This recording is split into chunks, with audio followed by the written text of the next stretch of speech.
In this video, we are going over some of the entries that were part of our community painting competition. Some of my patrons presented absolutely amazing entries, and others you could barely see. So let's talk about some of the most common mistakes that I've seen, how to avoid them, and what you can do to make your minis better. So this is our first example, and I think that this mini would really stand out on the tabletop, but there are still some things that could be improved. Oh, and by the way, all the feedback in this video is meant to push your minis to another level, so if you are painting just for gaming, anything can work. Either way, there are 3 things that I would personally do which would really elevate this mini further. First of all, you could emphasize the shape of the belly by making the middle of it brighter as well as the chest. Not only that, you can go lighter, but also adding some additional shading with red, brown or purple will help it as well. You want to make the belly and the chest lighter not only because it makes more sense, but also it's better to include lighter colors around the focal point, which is around the face. Second, I personally feel like the reflections on the helmet and the shoulder pad could be lighter, because, again, the head is one of the focal points. And the third advice is to make the shading on the X darker, because that way it seems more reflective. As a side note, you can see that some parts could use some recessed shading, like the feet right here, or for example the knee pad that was stained by a skin tone. But other than that, it's a cool paint job. Now, I've picked this one specifically because of the ambitious magenta OSL. So there are some things that are executed very well and other not so much. I do like the way that the top of the miniature is painted. I really like the green armor, also the skin and the X is really nice. I have barely anything to say here when it comes to top of the mini. I mean, some changes could be made, but for the most part it would be just nitpicking. The biggest problem here is indeed the magenta OSL. There are 2 really important things to keep in mind when you paint anything like this. 1, the lid parts should be lighter than the surrounding parts. And 2, the closer you get to the light source, the brighter is the light. To a certain extent, you can see both principles applied here. So, for example, the feet are way lighter than the shoulder pad right here. But then, what about the light source? So assuming that the ground is supposed to be the light source, it should be really light, like close to white even. But it isn't. If this was my own miniature, I would darken almost everything on the base and include a singular small light source like a glowing mushroom or whatever and make it really light. And that will make everything so much clearer. You could also play around with the magenta light to make it way more subtle towards the top and way more prominent on the metallics, because they are more reflective. And by adding more shades, it further points out the glow effect, because the space around it that's not exposed to the glow is supposed to be darker. The only grimdark entry this year, and it's a good one. I have barely anything to say here, except just look at the base. In this case, I think that the miniature is really nice, but man, that base is really distracting. When we turn this miniature into grayscale, it's quite obvious that one of the brightest spots on this piece is this slime right here. Again, if you want to bring attention to anything on your model, you can either make it brighter or more saturated. And in this case, one of the brightest spots, and certainly most saturated ones, is the slime. I mean, it is a cool detail, but if you could cut off the base so the slime is no longer visible, like just right below the miniature, like right around here or so, I genuinely think that this might work even better. Now you can really appreciate the model. Fantastic. So let's talk about a mini where I can show you the single most common mistake that people make when taking a photo. Now, to be fair, this is not a painting mistake exactly, but the presentation of your mini is super important. It's just like cooking. You can make the best dish in the world, Yeah, boy. but no one is gonna eat it if you serve it in a plastic bag and just toss it on the table. So let me tell you how you can get the best quality photo And then I'll also offer you a budget option. You can see my own photo setup right here, and it consists of a black velvet backdrop, 2 lights, and of course a camera. Again, I'll tell you about the budget option in a bit. However, what you really gotta do is put your light right next to your camera, because what some people do is put it above the miniature. And if you do that, it'll result in cast shadows, which you haven't painted. So all that hard work you've put into your model, yeah, no one can see it. By putting the light right next to the camera instead, you see everything clearly. And if you wonder why do I use a black velvet backdrop, it doesn't reflect any light back, so you can get a pure black background for your photos without any editing. If you don't want to buy a fancy light for this, I don't blame you, so this is my ghetto setup. Simply take your hobby light, put it right next to your camera or your phone, and take a picture that way.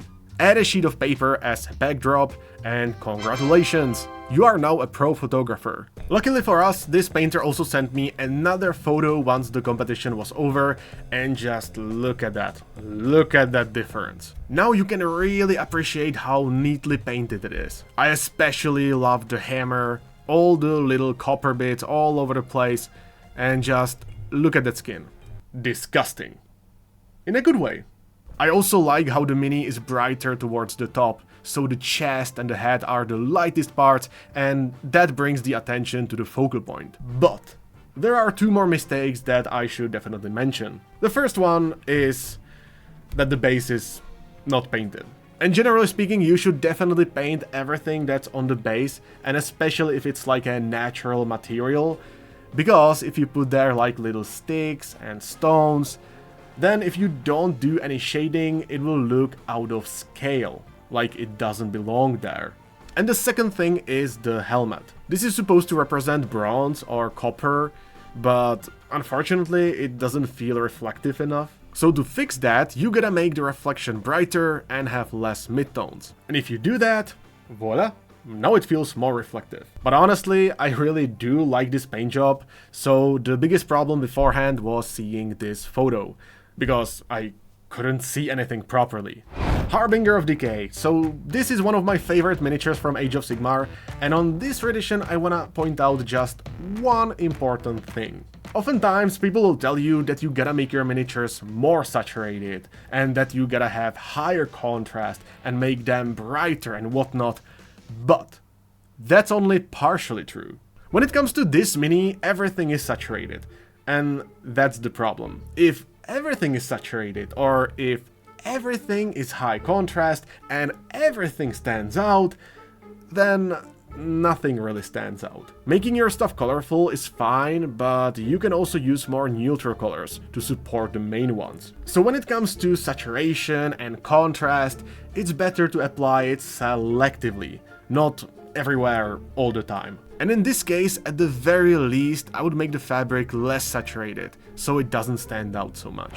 On this one, there are plenty of things to look at here. Right off the bat, neither of these photos is ideal, really, but let's just stick with this one for now. Starting from the bottom, the base is not painted at all. And when you don't paint any of the terrain elements, it will just kinda look out of place. So generally speaking, whenever you add anything onto the base, just paint it. Even if just a little bit, it will look so much better. That goes for the grass tufts, little sticks and rocks, because otherwise they won't have any shading and they look out of scale, like they don't belong there. A more minor detail is the slime, and I think that there is a coat of gloss varnish painted over that. But if you don't want to rely on effects like that, you can make anything feel more reflective by using very high contrast. So you have a little bit of white in the middle, so by adding some black right here, right next to each other, that will create this glossy impression. You can do the same thing for the axe, it just needs to be way darker to feel reflective. Of course, this is just like a sketch, just so you get the idea. Some parts could use a little cleanup, so just to pick an example, his forearm could use another round of recess shading, and that will make the paint job so much cleaner.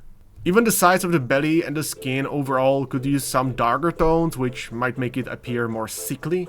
On the other hand, the top of the belly and the chest could be way lighter, because it's closer to the focal point. So the same thing as the previous entry. I'll repeat this point multiple times, but it honestly makes the miniature so much better when you are able to control the viewer's attention and point it towards the focal point. And just by making the focal points lighter makes so much difference.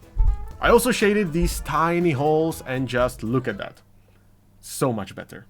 What we are looking at here is a really nice paint job, so why did I pick it for this video? Well, the reason is simple. The painting here could be elevated so much further if it was a tiny bit cleaner. You know, I was listening to this random podcast the other day and someone said that art needs to have a soul. But good art also needs craftsmanship.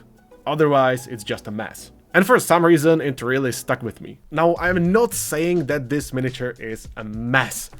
Very far from it. But the point is that you can be artsy, but also your artsy stuff doesn't have to be messy necessarily, you know? It can be clean. And in this case, I certainly think that some spots could use some cleanup. For example, you can see that the recesses could be more nicely defined, or the fingers on the wooden handle could use another layer so they don't blend in.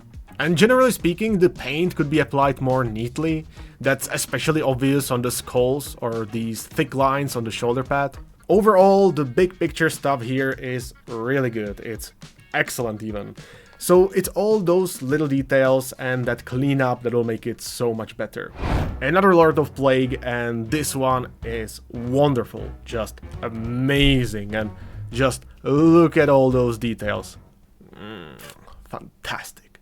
But there is one thing that this painter could do to really push it further. When you zoom out and look at the entire piece, where does your attention tend to go? I don't know about you, but for me, it's definitely the base, because it's the brightest thing on this piece.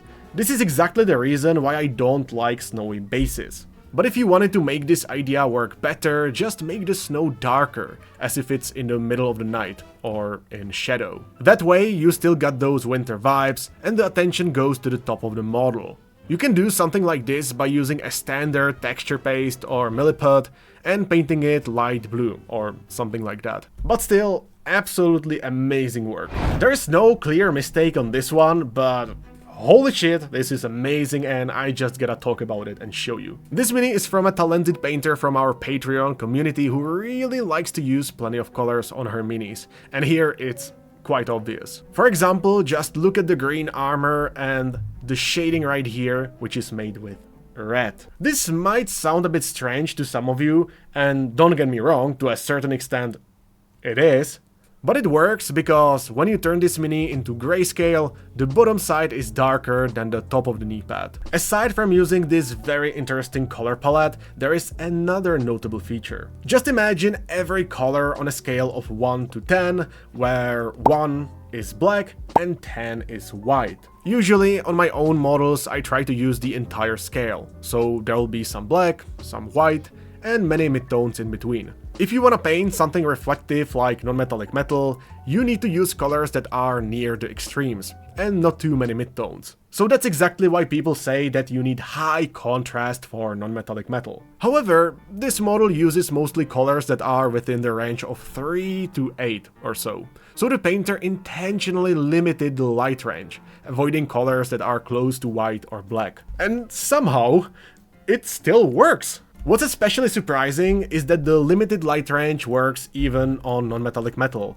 where you do need that high contrast. This is because on the parts that are supposed to be reflective, the range of colors extends further than on the other parts. Now, personally, I would add some lighter colors here and there, but holy shit, I absolutely love this mini. And if you wanna try some chromatic shading like on this knee pad right here, I say just go ahead and try it. Now, as I mentioned, all of these minis were part of our Patreon community competition. And there were other absolutely amazing entries which I didn't get to talk about, because, well, there just weren't that many mistakes. And you can become part of our community by joining my Patreon. You'll also get exclusive tutorials so you can push your minis to another level. So if you are struggling with your painting or you just want to paint better, there will be a link in the description. Check it out. And see you there.